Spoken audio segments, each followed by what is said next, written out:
Hi class, I'm going to go over a portion of the chapter, I believe it's chapter 15 in the Renz et al. Book, and this has to do with performance assessment in nonprofit organizations. Performance assessment is often done with the funding agencies determining this. They can do it in consultation with the nonprofit itself. They may set guidelines and standards that have to be met, but very often a nonprofit organization itself should be doing its own, in essence, in-house performance assessments. The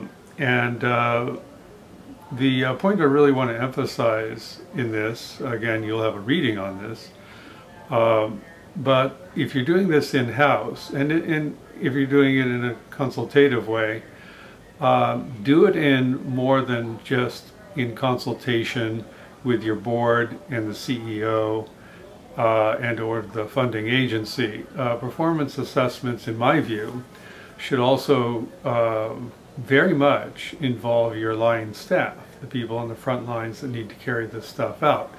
And it's not simply a matter of them understanding what those standards are.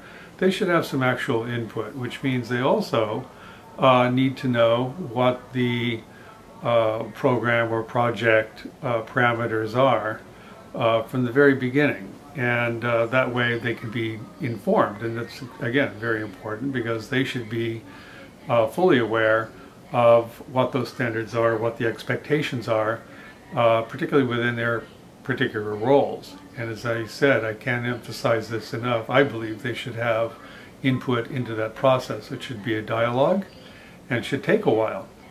This is not a process that is simply done in a commanding style. In my view, Tammy Yu is terrible at this, but that's another story. I just don't use their model. Check with your line staff, and as I said, you may have a contract to perform certain duties. It could be, say, with the Youth Corps, where you're expected to graduate a certain percentage of the people who are participating in the program, or perhaps it's something like meal services.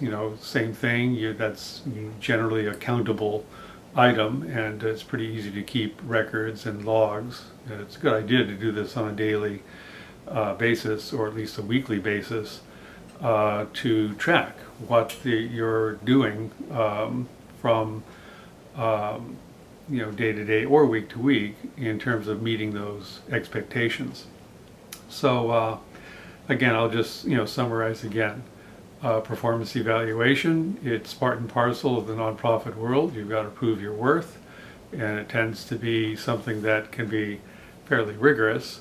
An in-house process is the best, and better still, involve your people who are actually doing the work.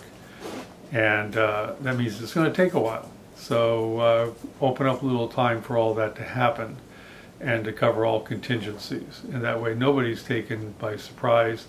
Everybody knows what the expectations are, and it makes, I believe, for a smoother operation all along. Okay, again, there's the balance of the chapter to get into. It's very helpful in terms of describing some of those performance parameters that are often used, and some good input into that planning process.